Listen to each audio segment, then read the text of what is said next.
मला असं वाटतं मी 3दा का 4दा आलो शिवनेरी किल्ल्यावरती. अंधार होता आतमध्ये, थोडासा हलकासा तिथे प्रकाश पडला होता. जमिनीवरती त्या काळ्या दगडावरती ते हळद आणि कुंकू पूजा झाली होती तिकडे. आणि मी एकटक त्याच्याकडे फक्त बघत होतो, त्या हळद आणि कुंकवाकडे. मला आठवत नाही मला कोणी माझ्या खांद्यावरती हात ठेवला त्यावेळेला. त्या काळोखात मला काही कळलं नाही मला. आणि त्यांनी माझ्या खांद्यावरती हात ठेवला आणि मला सांगितलं, साहेब महाराजांचा जन्म इथं झाला. मी तुम्हाला सांगतो अजून वेळ गेली नाही, पण चुकी झाली आहे. जर आलं नाही तर मात्र अजून सत्यानाश याहीपेक्षा भयंकर पुढे गेलेला आहे.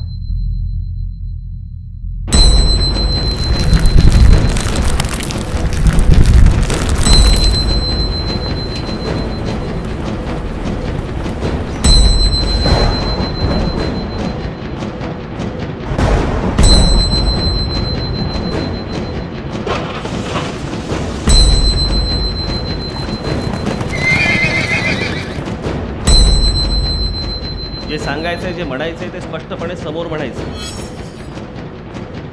मला असं वाटतं वस्तुस्थिती आपण नीट समजून घेणं गरजेचं आहे. मग ती महाराष्ट्रातल्या राजकारणाची असेल नाही तर देशातली असेल. आरक्षण या गोष्टीलाच माझा विरोध आहे. मला स्वतःला जातपात कळत नाही, मी स्वतः जातपात मानत नाही. आर्थिकदृष्ट्या जे मागास असतील त्यांना आरक्षण मिळालं पाहिजे. तिथे आमचे जवान मरतायत. पाकिस्तानी कलावंत हवेत का आम्हाला चित्रपटामध्ये बघायला आवडतील. आमच्याकडे मुलामुली चालेल का, त्याची कॉन्सर्ट चालेल का, चालेल, आम्ही बघायला जाऊ. देशावरती इतकं संकट आलं असताना, आपले जवान मारले जात असताना कला आणि देश कसं काय वेगळे ठेवणं. महाराष्ट्राची म्हणे 4 राज्य झाली पाहिजे. तुमच्या वाढदिवसाचा केक वाटला काय, त्याला कोणी यायचं आणि घेऊन जायचा आपला तुकडा आणि खात बसायचा बाका वाका बाका. या देशातले तुम्ही 500 आणि 1000च्या नोटा तुम्ही बंद करण्याचा निर्णय ज्यावेळेला तुम्ही घेता त्यावेळेला तुमचा एक्सरसाइज हा पूर्ण झालेला असला पाहिजे. त्याच्यानंतरच तुम्ही हा निर्णय घेऊ शकता. पण हा निर्णय घेताना जर समजा तुम्ही कुठचाही विचार न करता हा निर्णय घेतला असेल तर हा देश खड्ड्यात जाईल. छत्रपती शिवाजी महाराजांचे पुतळे उभे करतायत समुद्रात. ही शिवनेरी, हा राजगड, हा प्रतापगड, हा सिंहगड, रायगड, पन्हाळगड. अहो ही शिवाजी महाराजांची खरी स्मारकं ही जगाला दाखवली पाहिजेत. आपण पुतळे कसले दाखवतोय. नोटबंदीच्या वेळेला कशी भाषणं झाली होती मोदींची. जानेवारीपासून तुम्हाला दिसेल एक तुम्हाला नवीन वर्षात नवीन भारत दिसेल. मी रोज खिडकीत बाहेरून बघतो, रोज तोच शिवाजी पार्कचा कट्टा, तेच रंग, तीच माणसं फिरतायत. काय कुठचा नवीन भारत. काय साला येडा बनवायला काय लिमिट.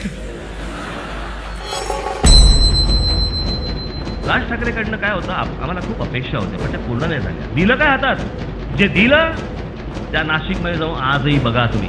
माझं आव्हान आहे की जे आपण 5 वर्षात केलंय ते ह्या लोकांनी 25 वर्षात देखील केलेलं नाहीये. इतकं काम त्या नाशिकमध्ये झालेलं आहे. नाशिक महानगरपालिका ही एकमेव महानगरपालिका आहे महाराष्ट्रातली जिथे एकही भ्रष्टाचाराचा आरोप 5 वर्षात झालेला नाही.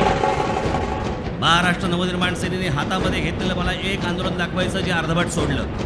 मराठी पाट्यांचं आंदोलन घेतलं, महाराष्ट्रभर मराठी पाट्या लागल्या. मोबाईल कंपन्यांना ज्यावेळेला महाराष्ट्र नवनिर्माण सेनेने दणका दिला त्याच्यानंतर आज महाराष्ट्रभर प्रत्येकदा फोन केल्यानंतर तुम्हाला मराठी ऐकू यायला लागलं. मराठी चित्रपटांना महाराष्ट्र नवनिर्माण सेनेमुळे त्यांना थिएटर्स मिळायला लागले. ती ओवेसी घडवे काय तर म्हणे गळ्यावरनं सुरी फिरवली तरी भारत माता की जय म्हणणार नाही. हे महाराष्ट्रात फिरवतो. मी हिंदू आहे, माझं धर्मांतर झालेलं नाही. मी एका राजकीय पक्षामध्ये एक जो झेंडा घेतलाय त्याच्यामध्ये निळा आहे, जो आमच्या दलित बांधवांचा आहे. भगवा आहे तो हिंदुत्वाचाच आहे. आणि जो हिरवा आहे तो APJ अब्दुल कलामांसाठी आहे, तो आमच्या AR रहमानसाठी आहे. इंडी बाजार आणि या सगळ्या तुमच्या भिवंडीच्या लोकांसाठी नाही आहे तो माझा हिरवा. माझ्या तमाम मराठी बांधवांनो, भगिनींनो आणि मातांनो, आज महाराष्ट्राचा विकास आराखडा सादर करताना मला खूप आनंद होतोय. विकास घडवायचा असेल तर दूरदृष्टी हवी आणि दूरदृष्टीला जर रचनेची आणि सौंदर्याची जोड असेल तरच तो विकास चिरंतन टिकेल.